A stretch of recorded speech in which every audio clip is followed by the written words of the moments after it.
e que os levitas, guardas da porta, tinham ajuntado dinheiro provindo das mãos de Manassés, de Efraim e de todo o resto de Israel, como também de todo Judá e Benjamim e dos habitantes de Jerusalém. Eles o entregaram aos que dirigiam a obra e tinha a seu cargo a casa do Senhor, para que pagassem aqueles que faziam a obra, trabalhadores na casa do Senhor, para repararem e restaurarem a casa. Deram-na aos carpinteiros e aos edificadores, para comprarem pedras lavradas e madeiras para junturas e para servirem de vigas para as casas que os reis de Judá deixaram cair em ruína. Os homens procederam fielmente na obra, e os superintendentes deles eram Joate e Obadias, levitas, dos filhos de Merari, como também Zacarias e Mesulão, dos filhos dos coatitas, para superintenderem a obra. Todos os levitas, peritos em instrumentos músicos, eram superintendentes dos encarregadores e dirigiam a todos os que faziam a obra em qualquer sorte de trabalho. Outros levitas eram escrivães, oficiais e porteiros. Quando se tirava o dinheiro que se havia trazido à casa do Senhor, Ilquias, o sacerdote, achou o livro da lei do Senhor, dado por intermédio de Moisés. Então disse Ilquias ao escrivão Safã: achei o livro da lei na casa do Senhor. Ilquias entregou o livro a Safã. Então Safã levou o livro ao rei e lhe deu relatório, dizendo: tudo quanto se encomendou a teus servos, eles o fazem. Contaram o dinheiro que se achou na casa do Senhor e o entregaram nas mãos dos que dirigiam a obra e dos que a executavam. Relatou mais o escrivão ao rei, dizendo: o sacerdote Ilquias me entregou um livro. Safã leu nele diante do rei. Tendo o rei ouvido as palavras da lei, rasgou as suas vestes. Ordenou o rei Ilquias a Aicão, filho de Safã, a Abdom, filho de Mica, e Safã, o escrivão, e a Azarias, servos do rei, dizendo: ide consultai ao Senhor por mim e pelos restantes em Israel e Judá, acerca das palavras deste livro que se achou, porque grande é o furor do Senhor que se derramou sobre nós, porquanto nossos pais não guardaram as palavras do Senhor para fazerem tudo quanto está escrito neste livro. Então Ilquias e os enviados pelo rei foram ter com a profetisa Uda, mulher de Salum, o guarda-roupa, filho de Tocate, filho de Arás, e lhe falaram a esse respeito. Ela habitava na cidade baixa, em Jerusalém. Ela lhes disse: assim diz o Senhor, o Deus de Israel: dizei aos homens que vos enviou a mim, assim diz o Senhor: eis que trarei males sobre este lugar e sobre os seus moradores, a saber, todas as maldições escritas no livro que leram diante do rei de Judá, visto que me deixaram e queimaram incenso a outros deuses, para me provocar a ira com todas as obras das suas mãos. O meu furor está derramado sobre este lugar e não se apagará. Porém, ao rei de Judá, que vos enviou a consultar o Senhor, assim lhe direis: assim diz o Senhor, o Deus de Israel, acerca das palavras que ouviste. Porquanto o teu coração se esterneceu e te humilhaste perante Deus, quando ouviste as suas ameaças contra este lugar e contra os seus moradores, e te humilhaste perante mim, e rasgaste as tuas vestes, e choraste perante mim, também eu te ouvi, diz o Senhor. Pelo que eu te reunirei a teus pais, e tu serás recolhido em paz à tua sepultura, e os teus olhos não verão todo o mal que hei de trazer sobre este lugar e sobre os seus moradores. Então levaram eles ao rei esta resposta. Então deu ordem o rei a todos os anciãos de Judá e de Jerusalém se ajuntaram. O rei subiu à casa do Senhor e todos os homens de Judá, todos os moradores de Jerusalém, os sacerdotes, os levitas e todo o povo, desde o menor até o maior. E leu diante deles todas as palavras do livro da aliança que foram encontradas na casa do Senhor. O rei se pôs no seu lugar e fez aliança ante o Senhor para o seguirem, guardarem os seus mandamentos, os seus testemunhos e os seus estatutos, de todo o coração e de toda a alma, cumprindo as palavras desta aliança que estavam escritas naquele livro. Todos os que se acharam em Jerusalém, em Benjamim, anuíram a esta aliança. E os habitantes de Jerusalém fizeram segundo a aliança de Deus, o Deus de seus pais. Josias tirou todas as abominações de todas as terras que eram dos filhos de Israel, e a todos quantos se achavam em Israel, os obrigou a que servissem ao Senhor seu Deus. Enquanto ele viveu, não se desviaram de seguir o Senhor, Deus de seus pais. Amém. Na verdade, é uma continuidade sobre o tema avivamento. Nós falamos anteriormente que avivamento é um retorno ao caminho estabelecido por Deus. O povo se afasta do caminho de Deus, então o avivamento é essa volta. Nós aprendemos que esse caminho de retorno começa com oração.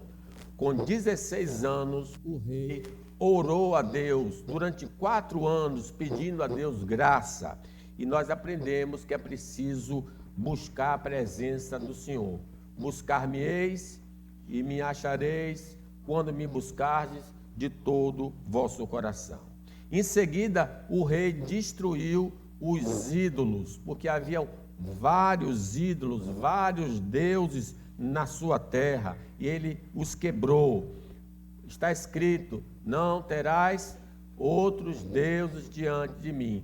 Quando nós estamos fracos na fé, é sinal que há deuses estranhos em nosso meio.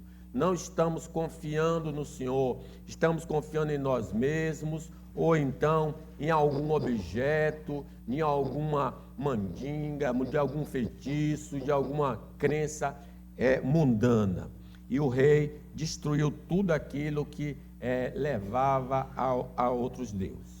Agora, em seguimento ao avivamento, nós vamos ver que o avivamento espiritual vai levar à restauração do templo do Senhor. Não só destruir os falsos deuses, mas também reconstruir a casa do Senhor. Leamos aí no versículo 8.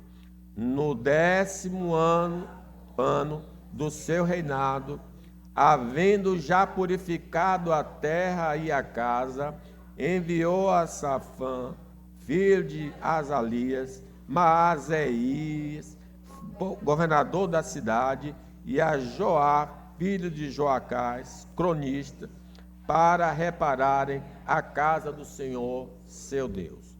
O templo de Salomão era a representação de Deus entre o povo do Senhor. Simbolizava a presença de Deus contínua entre o seu povo. Esse templo aponta para a encarnação de Cristo. O Verbo se fez carne e habitou entre nós.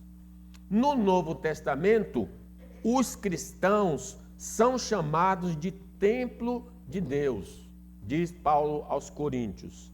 Não sabeis que sois santuário de Deus e que o Espírito de Deus habita em vós? Se alguém destruir o santuário de Deus, Deus o destruirá, porque o santuário de Deus, que sois vós, é sagrado. Então, cada um aqui é habitação do Espírito Santo. Ele reparou a casa do Senhor. Nós devemos reparar a nossa vida. Como é que os homens estão nos vendo? Como os santos estão nos vendo? Como Deus está nos vendo?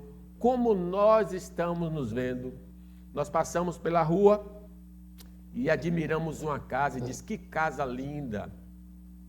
Será que os homens estão dizendo assim de nós moralmente? Que pessoa boa, que pessoa generosa, que pessoa santa, que pessoa justa. Ou nós passamos e olhamos uma casa, puxa, que casa feia, está precisando de uma reforma. Será que é assim que Deus está nos vendo, uma casa feia? Será que é assim que os crentes à nossa volta estão dizendo, que casa feia? Será que os homens estão dizendo assim, que casa feia? Será que nós mesmos, ao nos vermos, poxa, minha casa é feia? Então é isso que começou o avivamento, uma restauração da casa do Senhor. Partindo então deste princípio, quando o avivamento está em curso, mudanças internas no coração e externas fora de nós acontecerão em nossa vida devido ao despertamento espiritual. No 18º ano do seu reinado, havendo já purificado a terra e a casa, o governador da cidade, Joás, filho de Acás, cronista, para repararem a casa do Senhor, seu Deus. Por relaxamento, muitas vezes, o abandono da vida devocional, a oração, a leitura, a meditação na palavra de Deus, a adoração particular, pecados do coração, pecados externos, começam a grudar em nossa vida e a casa do Senhor, que somos nós, passa a ficar com defeitos aos olhos de Deus e aos olhos dos homens. Santificai-vos, diz o Senhor a Josué falando, que amanhã o Senhor fará maravilhas. Não há santificação, não pode haver maravilhas. Romanos diz assim, tu, pois, se referindo aos judeus, que ensinas a outrem, não te ensinas a ti mesmo? Tu que pregas não se deve furtar, furtas? Dizes que não se deve cometer adultério e o cometes? Abomina os ídolos e lhes rouba os templos? Tu que te glorias na lei, desonra a Deus pela transgressão da lei? Pois como está escrito, o nome de Deus é blasfemado entre os gentios por vossa causa. Comportamento que não condiz com a fé evangélica.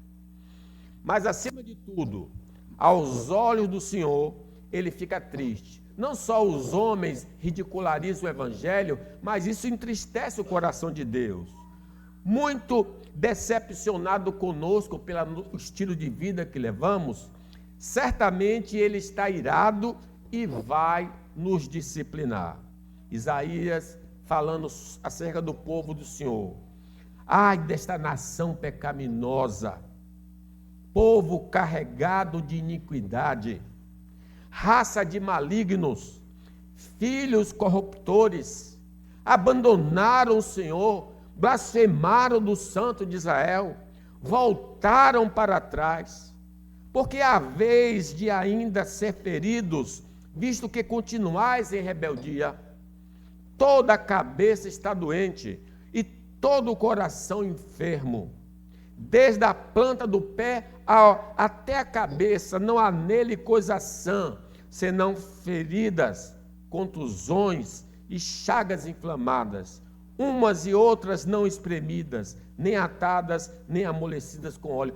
Interessante que ele está falando do seu próprio povo, do povo de Deus, como ele está vendo o povo de Deus através desse comportamento. Então a restauração começa no nosso coração, começa dentro da casa, não fora. Não como no Natal, que o pessoal pinta a casa, fica toda bonitinha, mas por dentro ela continua feia. É preciso começar no nosso coração. nossas motivações, nossos pensamentos, nossos sentimentos, nossas vontades. O Salmo 66 diz assim: se eu no coração contemplar a vaidade, o Senhor não me ouvirá. Porque Deus vê o coração. O pecado externo, o que eu faço, o que eu falo, nos faz ser reprovados pelos homens. Mas o pecado de coração, Deus que vê, odeia. Ele vê o nosso coração. Mateus 5 diz: eu, porém, vos digo que todo aquele que sem motivo se irá contra seu irmão, então é uma coisa interna, estará sujeito a julgamento. Então veja que o julgamento cabe a uma pessoa que tem um sentimento de rancor. A nos sentirmos, por exemplo, superiores aos demais, é uma coisa do coração, tem nos levado a desprezar o próximo. Isto não condiz com o discípulo de Cristo. E é preciso remover a soberba do nosso coração, da nossa vida. Tiago falando sobre a soberba. Antes ele dá maior graça, pelo que diz: Deus resiste aos soberbos, mas dá graça aos humildes. Humilhai-vos na presença do Senhor e Ele vos exaltará. O sentimento de cobiça e ganância por bens materiais e dinheiro, acompanhado pela ausência de generosidade para com o próximo, polui a casa de Deus que somos nós. Isto precisa ser tirado do nosso interior.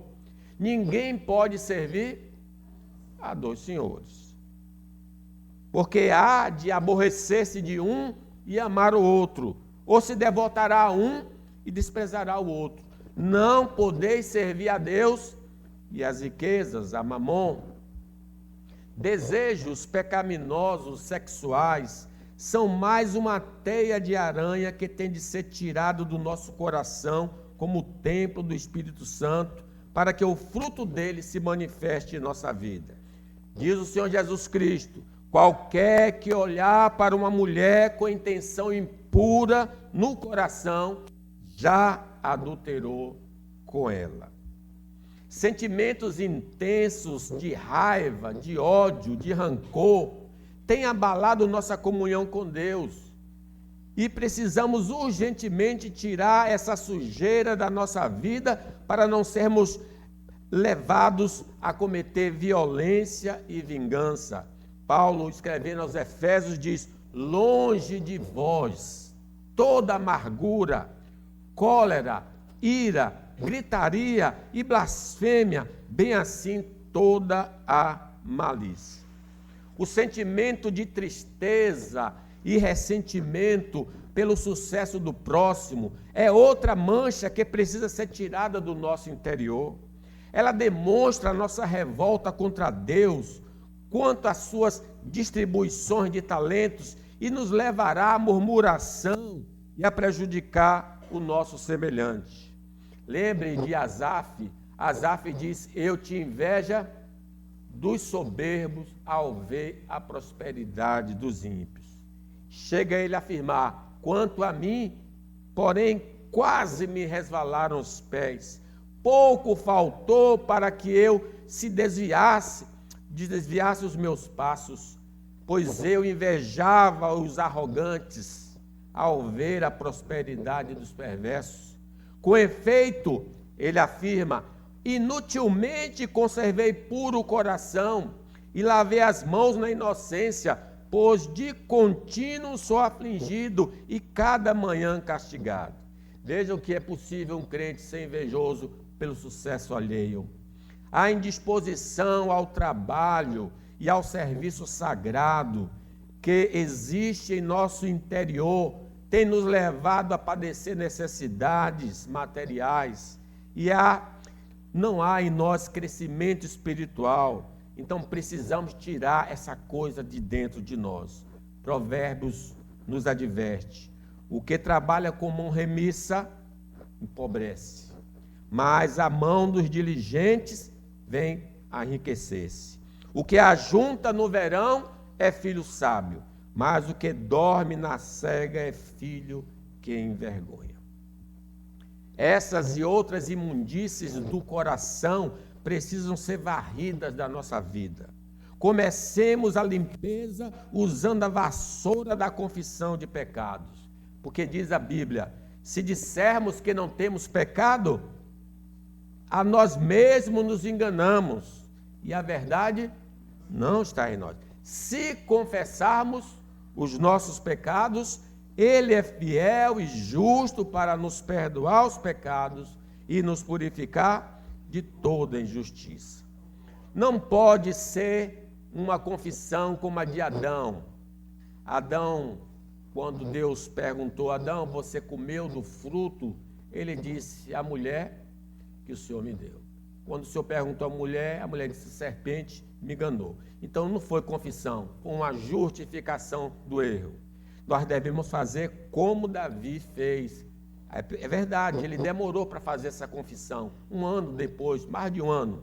Mas ele, quando se arrependeu, disse, compadece-te de mim, ó Deus, segundo a tua bondade e segundo a multidão das tuas misericórdias.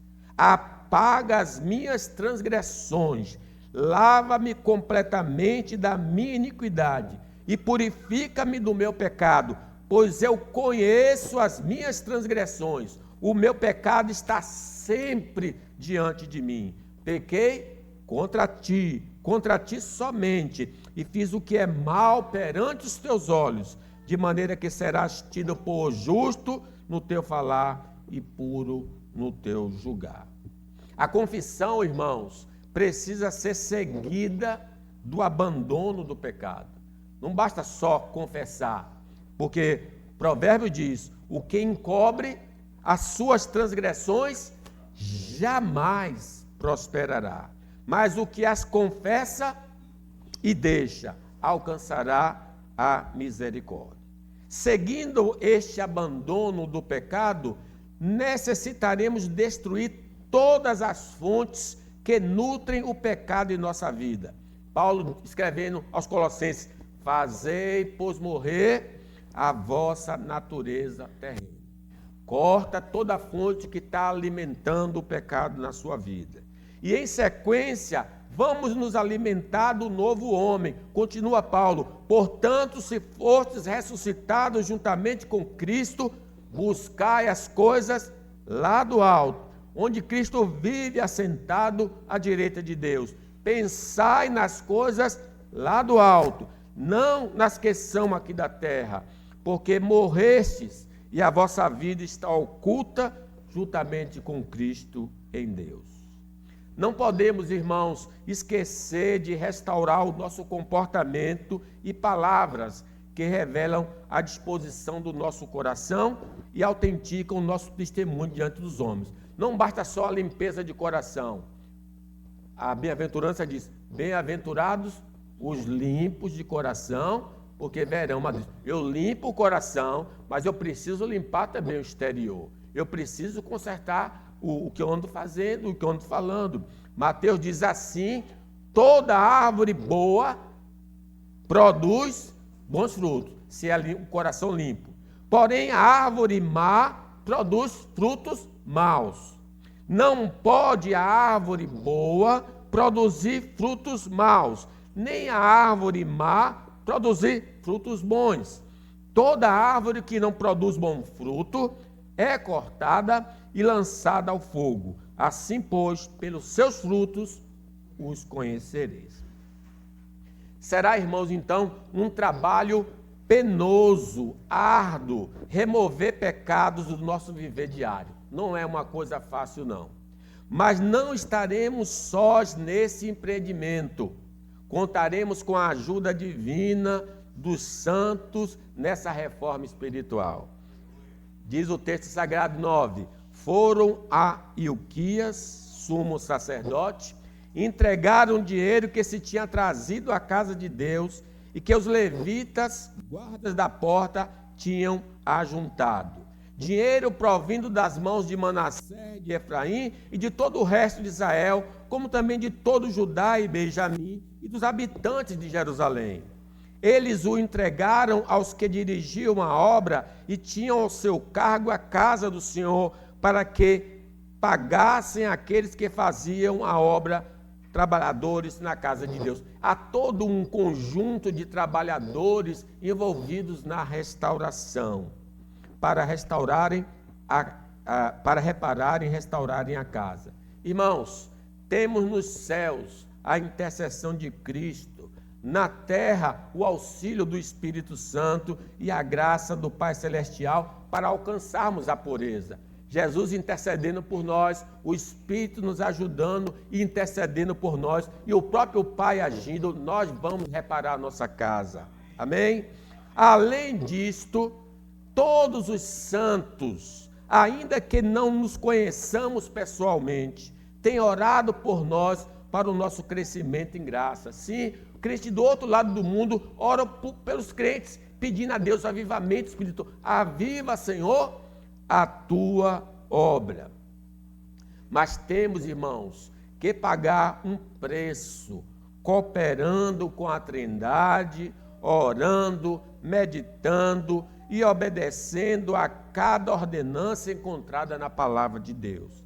Versículo 11 diz aí: deram-no aos carpinteiros e aos edificadores para comprarem pedras lavradas e madeiras para as junturas e para servirem de vigas para as casas que os reis de Judá deixaram cair em ruínas. Os homens procederam fielmente na obra, e os superintendentes deles eram Jaade, Obadias, levitas, dos filhos de Merari, como também Zacarias, Mesulão, dos filhos dos coatitas, para superintenderem a obra. Todos os levitas, peritos, instrumentos músicos eram superintendentes dos carregadores e dirigiam a todos os que faziam a obra. Em qualquer sorte de trabalho, outros levitas eram escrivães, oficiais e porteiros. Não podemos esquecer que sem santificação não existe evidência de que somos salvos. Seguir a paz com todos e a santificação, sem a qual ninguém verá o Senhor. E, consequentemente, não podemos entrar no reino dos céus. Então, busquemos urgentemente a pureza interior e exterior para termos acesso ao paraíso celestial. Não se preocupe, estou olhando. A Angélica botou aquele relógio ali. Estou no horário. Outra afirmativa. O avivamento espiritual nos despertará para as Escrituras Sagradas. Vamos ler o 15? Então, achei o livro da lei na casa do Senhor. E Ilquias entregou o livro a Safã. Então Safã levou o livro ao rei e lhe deu o relatório, dizendo: tudo quanto se encomendou a teus servos, eles o fazem. Contaram o dinheiro que se achou na casa do Senhor e entregaram nas mãos dos que dirigiam a obra e dos que a executavam. Relatou mais o escrivão ao rei, dizendo: o sacerdote Ilquias me entregou um livro. Safã leu nele diante do rei. Sempre que estamos fracos espiritualmente, estamos afastados da meditação da palavra ou estamos lendo de maneira displicente. Toda queda é essa evidência. Já estamos esquecendo do livro. Era dever do rei ter uma cópia da lei. Assim diz a palavra do Senhor. Também, quando se assentar no trono do seu reino, escreverá para si um translado desta lei no livro, do que está diante dos levitas sacerdotes, e o terá consigo, e nele terá todos os dias da sua vida, para que aprenda a temer o Senhor seu Deus, a fim de guardar todas as palavras desta lei e estes estatutos para os cumprir. Isso fará para que seu coração não se eleve sobre os seus irmãos e não se aparte do mandamento, nem para a direita, nem para a esquerda, de sorte que prolongue os dias do seu reino, ele e seus filhos no meio de Israel. Então, quem tinha a Bíblia? O rei e os levitas. Então, deduzimos que o livro da lei estava desaparecido em todo o reinado de Manassés, porque Manassés foi um grande pecador, se arrepende no fim. Ele reinou 55 anos sem o livro. 2 anos reinou Amon sem o livro. Então, eu deduzo só por esses, que 57 anos ninguém tinha o livro da lei. Nem os sacerdotes, nem os levitas. Vejam, nem os sacerdotes, nem os levitas meditavam, porque o versículo 14 diz: quando se tirava o dinheiro que se havia trazido à casa do Senhor, Ilquias, olha, repare, o sacerdote achou o livro da lei. Nem os sacerdotes seguiam mais a lei. Quer dizer, algum conhecimento teórico que eles tinham, mas não a lei. O livro da lei, dado por intermédio de Moisés. Então disse Ilquias ao escrivão Safã: achei o livro da lei na casa do Senhor. Estava lá, empoeirado. Só traz a Bíblia para vir para a igreja. Ele nunca é usado. Por isso, o avivamento está ligado ao livro de Deus. Frieza espiritual está ligada ao afastamento da palavra de Deus, mas o fervor espiritual através da meditação na palavra do Senhor. Lucas fala a experiência dos discípulos de Emaús, quando Jesus desaparece diante dele, eles dizem assim: e disseram um ao outro: porventura não nos ardia o coração quando ele pelo caminho nos falava, quando nos expunha as Escrituras? Jesus falando das Escrituras e o coração aquecendo. O coração aquece quando nós estamos falando da Escritura. A palavra de Deus, irmãos, é vital para a nossa vida. Jesus disse: não só de pão viverá o homem, mas de toda palavra que procede da boca de Deus. Sem a palavra de Deus, seremos fracos no conhecimento doutrinário e moral. Não iremos desenvolver e amadurecer no conhecimento de Deus e de Cristo. Pedro nos adverte: desejai ardentemente, como crianças recém-nascidas, o genuíno leite espiritual, para que por ele vos seja dado crescimento para a salvação. Mas para que experimentemos o crescimento em graça, necessitamos meditar nas Escrituras. Então disse Ilquias 15 ao escrivão Safã: achei o livro da lei na casa do Senhor. E Ilquias entregou o livro a Safã. Então Safã levou o livro ao rei e lhe deu o relatório, dizendo: tudo quanto se encomendou a teus servos, eles o fazem. Contaram o dinheiro que se achou na casa do Senhor e entregaram nas mãos dos que dirigiam a obra e dos que a executavam. Relatou mais o escrivão ao rei, dizendo: o sacerdote Ilquias me entregou um livro. Safã leu nele diante do rei. Será através da meditação nas Escrituras que o Espírito Santo nos revelará o nosso verdadeiro estado espiritual. Observe o 18 aí, leamos. Relatou mais o escrivão ao rei, dizendo: o sacerdote Ilquias me entregou um livro. Safã leu diante do rei. 19. Tendo o rei ouvido as palavras da lei, rasgou as suas vestes. Muitos dentro da igreja e fora dela não sabem se são salvos, se têm comunhão com Deus, se estão vivendo de maneira agradável ao Senhor, por não examinarem e não conhecerem os ensinos das Escrituras.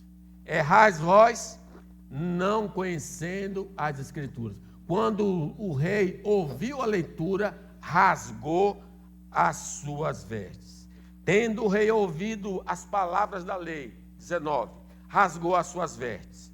Ordenou o rei a Ilquias, a Aicão, filho de Safã, a Abdon, filho de Mica, e a Safã, o escrivão, e a Asaías, servo do rei, dizendo: ide e consultai o Senhor por mim e pelos restantes de Israel e Judá, acerca das palavras deste livro que se achou, porque grande é o furor do Senhor que se derramou sobre nós, porquanto nossos pais não guardaram as palavras do Senhor para fazerem tudo quanto está escrito neste livro. No livro de Deus é revelado que a obediência ao Senhor traz bênçãos, mas quem vive em oposição à vontade divina é castigado nesta vida e na eternidade.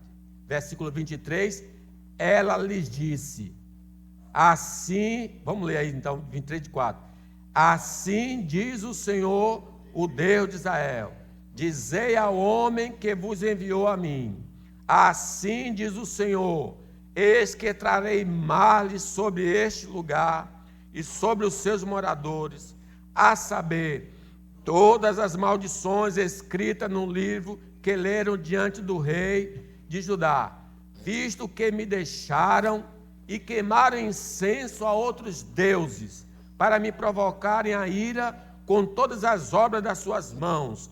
O meu furor está derramado sobre este lugar e não se apagará. Não podemos, irmãos, confiar em nossos instintos ou sentimentos quanto à nossa relação com Deus e a nossa vida cristã, mas nas palavras do Senhor. Eu estou me sentindo crente. Eu sou bom. Não, meu irmão, sentimento pode ser falso, enganoso é o coração, tremendamente corrupto, quem o conhecerá? É a palavra de Deus que vai revelar. E Jesus diz, errais vós, não conhecendo as Escrituras, nem o poder de Deus. Se nós ouvirmos as palavras do Senhor, viveremos. Ouvir e a vossa alma viverá. Mas se não ouvirmos, iremos morrer. Se estivermos errados e confessarmos os nossos pecados, Ele nos perdoará. Se abandonarmos o pecado, Ele se achegará a nós. Porque o versículo 26, vamos ler aí, 26. Porém, ao rei de Judá, que vos enviou a consultar o Senhor, assim lhe direis, assim diz o Senhor, o Deus de Israel, acerca das palavras que ouviste, porquanto o teu coração se esterneceu e te humilhaste perante Deus, quando ouvistes as suas ameaças contra este lugar e contra os seus moradores, e te humilhastes perante mim, e rasgaste as tuas vestes, e chorastes perante mim, também eu te ouvi, diz o Senhor, pelo que eu te reunirei a teus pais, e tu serás recolhido em paz à tua sepultura, e os teus olhos não verão todo o mal que hei de trazer sobre este lugar, sobre os seus moradores. Então levaram eles ao rei esta resposta. Ele recebeu consolo. Para terminar, irmãos, o avivamento espiritual nos fará renovar o nosso compromisso com o Senhor. Versículo 31. O rei se pôs no seu lugar e fez aliança ante o Senhor para os seguirem, guardarem os seus mandamentos, os seus testemunhos, os seus estatutos, de todo o coração e de toda a alma, cumprindo as palavras dessa aliança que estavam escritas naquele livro. Quando conscientizados pelo Espírito Santo e pela palavra do Senhor, iremos confessar e abandonar o pecado, mas também iremos renovar o nosso pacto com Deus. Foi isso que o rei estava fazendo. Estou renovando a minha aliança. Não tem o pessoal que casa, às vezes, não pede renovação dos votos? Nós estamos, quando caídos, renovando a nossa aliança com o Senhor. Nós enfatizamos, irmãos, as bênçãos de Deus, mas nos esquecemos de nossos deveres para com o Senhor. No processo de avivamento, nosso compromisso com Deus é despertado. nós nos comprometemos a andar de acordo com os mandamentos do Senhor e de todo o coração, porque Jesus disse: aquele que tem os meus mandamentos e os guarda, esse é o que me ama, e aquele que me ama será amado por meu Pai, e eu também o amarei e me manifestarei a ele. Este compromisso deve ser de todo o povo de Deus, tanto dos líderes como dos liderados. Versículo 32, leamos: todos os que se acharam em Jerusalém e em Benjamim anuíram a esta aliança, e os habitantes de Jerusalém fizeram segundo a aliança de Deus, o Deus de seus pais. Quando estamos comprometidos com Deus, não teremos disposição, não teremos teremos vontade para servir a Deus em casa, servir a Deus no trabalho, servir a Deus na igreja. Iremos ser fiéis a Ele, mesmo com a ameaça de morte. Lembre de Sadraque, Mesaque, Abidnego. Se Deus quiser, Ele nos livrará da sua mão. Se não, fica sabendo que não vamos adorar a sua imagem de escultura. Estaremos mais sensíveis a qualquer tipo de sujeira do pecado que queira apegar a nós, iremos eliminá-la. O versículo 33 diz, ele já tinha até feito essa limpeza, mas veja o 33, Josias tirou todas as abominações de todas as terras que eram dos filhos de Israel, e a todos quantos se acharam em Israel, os obrigou a que servisse ao Senhor, seu Deus. Seremos, irmãos, estimuladores de irmãos e amigos para andarem conosco no caminho santo. Seremos perseverantes em nossa decisão de servir ao Senhor e glorificar o seu nome. 33, vamos lá, o 33, enquanto ele viveu, não se desviaram de seguir o Senhor, Deus de seus pais. Concluo. O que aconteceu com o rei Josias e seu reino pode acontecer conosco e a nossa igreja. Façamos confissões por nós e a nossa igreja, pela nossa igreja, para que Deus venha nos perdoar e transformar a nossa vida. Vamos remover pela confissão e atitudes as impurezas reveladas pelo Espírito Santo e pela palavra de Deus. Irmãos, somos templos do Espírito Santo. Tudo que entristece e apaga o Espírito Santo, precisamos nos afastar para que ele manifeste em nossa vida seus dons e seus talentos. O avivamento é um retorno ao caminho estabelecido por Deus, tanto na área da doutrina como na área da ética. Para tanto, necessitamos meditar de dia e de noite na palavra do Senhor, para sabermos o que devemos crer e fazer. Que o Senhor avive, então, a sua obra. Amém.